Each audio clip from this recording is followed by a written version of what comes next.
সাহাবায়ে কেরাম বিশ্ব নবীকে কি পরিমাণ ভালোবাসতেন। লক্ষাধিক সাহাবীর মধ্যে একজন সাহাবী হযরত আবু বকর রাদিয়াল্লাহু তাআলা আনহু এর এক রাত্রের ঘটনা আপনাদের সামনে বর্ণনা করব। বিশ্ব নবী নিজ বাড়ি থেকে বের হয়ে যখন আবু বকর রাদিয়াল্লাহু তাআলা আনহু এর বাড়িতে গেলেন, আবু বকরের দরজায় গিয়ে শুধুমাত্র একবার কড়াটা নাড়ছেন, একবার টোকা দিয়েছেন।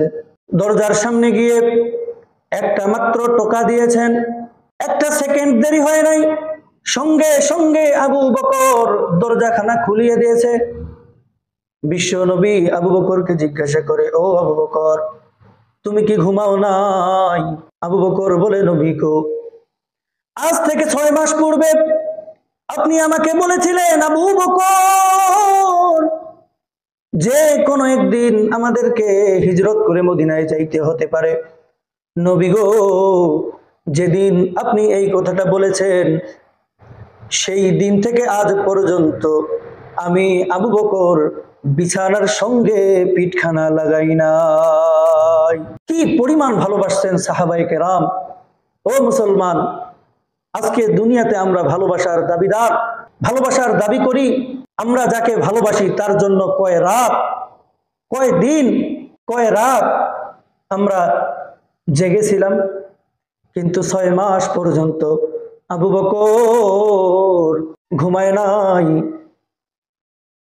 কিন্তু 6 মাস পর্যন্ত আবু বকর রাদিয়াল্লাহু তাআলা আনহু বিছানার সঙ্গে পিঠ লাগায় নাই।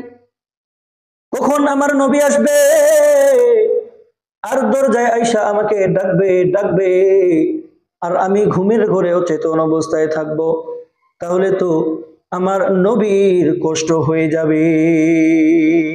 হযরত আবু বকর রাদিয়াল্লাহু তাআলা আনহুকে নিয়ে বিশ্ব নবী মদিনার উদ্দেশ্যে রওনা করলেন। 2 বন্ধু মিলে মরু প্রান্তর দিয়ে হাঁটতেছেন। বিশ্ব নবী খেয়াল করতেছেন আবু বকর একবার ডান দিক থেকে বাম দিকে যায়, আরেকবার বাম দিক থেকে ডান দিকে যায়, একবার সামনে থেকে পিছনের দিকে যায়, আরেকবার পিছনের দিক থেকে সামনের দিকে যায়। বিশ্ব নবী আবু বকরকে জিজ্ঞাসা করে, ও আবু বকর, আমি ব্যাপারটা বুঝতেছি না, তুমি এরকম সামনে পিছনে ডাইনে বামে কেন করতেছ? আবু বকর বলে, নবী গো, আমি যখন ডাইনে থাকি আমার ভয় হচ্ছে, না জানি বাম দিক থেকে আপনার উপরে কেউ আক্রমণ করতেছে, আবার যখন বাম দিকে থাকি ভয় হচ্ছে ডান দিক থেকে না জানি কে আক্রমণ করলো। এরকম ভাবে কখনো মনে হচ্ছে সামনে থেকে কেউ আক্রমণ করতেছে, আবার কখনো মনে হচ্ছে পিছন দিক থেকে আপনাকে কেউ আক্রমণ করতেছে।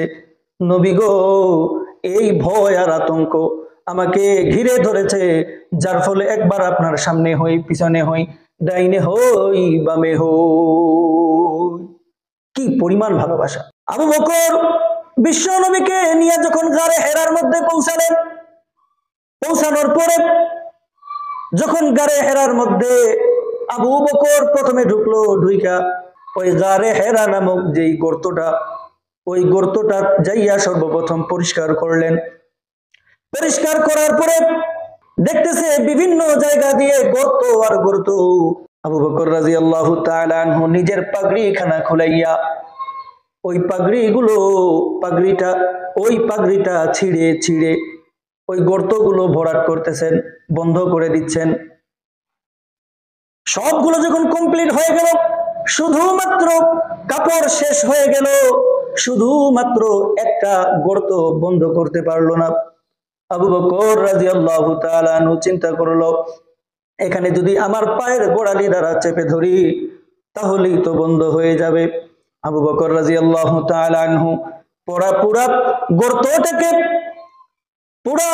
গর্তটাকে পরিষ্কার করার পরে বিশ্ব নবীকে ডাকলেন, ওগো নবী আসুন। বিশ্ব নবী ভিতরে প্রবেশ করে আবু বকরের উরুর মধ্যে উরুতে মাথা রাইখা ঘুমিয়ে গেলেন। যখন ঘুমিয়ে গেলেন, এইদিকে গর্তের মধ্যে থেকে একটা সাপ আবু বকর রাদিয়াল্লাহু তাআলা আনহুকে সবল মেরেছে, যার ফলে আবু বকর রাদিয়াল্লাহু তাআলা আনহু এর পুরো শরীর নীল বর্ণ হয়ে গেছে। ব্যথার যন্ত্রণায় আবু বকর কাঁদতেছে আর কাঁদতেছে।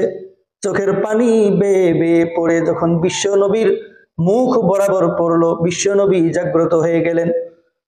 আমার নবী উঠে দেখে আবু বকর কান্না করে, মা ইউবকিকা ইয়া আবা বকর, ও আবু বকর তোমাকে কোন জিনিসে কাঁদায়?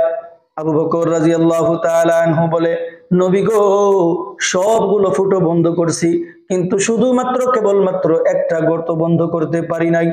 আমার মনে হয় বিষধর সাপে আমাকে সবল মেরেছে, যার কারণে পুরো শরীর ব্যথায় জর্জরিত হয়ে গেছে। বিশ্ব নবী নিজের লালা মোবারক হাতের মধ্যে নিয়া সবলের স্থানটাতে লেপন করে দিলেন। একটা সাপ গর্ত থেকে বের হয়ে আসলো। এবার বিশ্ব নবী ওই সাপকে বলতেছে, এই জালেম, তুই আমার আবু বকরের কষ্ট দিয়েছিস কেন? আল্লাহ তাআলা সাপের জবান খুলিয়ে দিয়েছে।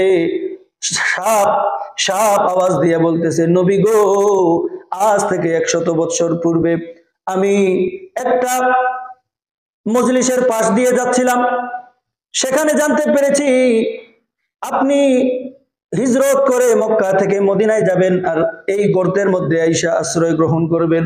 নবী গো, বুক ভরা আশা নিয়া এই গর্তের মধ্যে 100 বছর ধরে অপেক্ষা করতেছি, কিন্তু এই আবু বকর সবগুলো গর্ত আমার বন্ধ করে দিয়েছে। বুক ভরা আশা নিয়া এই গর্তের মধ্যে আশ্রয় করে নিয়েছি এবং চতুর্পার্শ্বে আমি গর্তের মুখ খোলা রেখেছি, একটা বন্ধ করলে যেন আরেকটা থেকে যেন আপনাকে দেখতে পারি। কিন্তু নবী গো, সবগুলা গর্ত বন্ধ করে দিয়েছে, আমি দেখতে পেলাম একটা গর্ত খোলা, কিন্তু সেখানে পা দেওয়া। ওগো নবী, আপনার উপর ভালোবাসা এত পরিমাণে বেড়ে গেছে, আমার আপনাকে এত পরিমাণে ভালোবাসে নবী গো, যদি আমি আপনাকে না দেখতে পাই, তাহলে আমি আর 100 বছর ধরে যে কষ্ট করলাম এই কষ্টটা বিফল হয়ে যাবে। নবী গো, আমাকে আপনি মাফ করে দে। বনের পশু চিনলো যারে, চিনলো নাই মানুষ তারে। আল্লাহাদের ডাক দিলে তাই, আল্লাহাদের ডাক দিলে তাই, কাফের বেদিন পাথর মারে, চিনলো নাই মানুষ তারে। আমার নবীকে কেবলমাত্র শুধুমাত্র যে মানুষ ভালোবাসতে বিষয়টা এমন নয়। আমার নবীকে গর্তের পিপিলিকা ভালোবেসেছে, আমার নবীকে গাছের পাক পাখালি গুলা পর্যন্ত ভালোবেসেছে, আমার নবীকে ওই আসমানের চাঁদ তারাগুলো ভালোবেসেছে, আমার নবীকে পৃথিবীর সমস্ত মাখলুক ভালোবেসেছে। কিন্তু আমরা নাফরমান, আজ পর্যন্ত আমাদের নবীকে আমরা আমাদের জানের থেকেও বেশি ভালোবাসতে পারলাম না।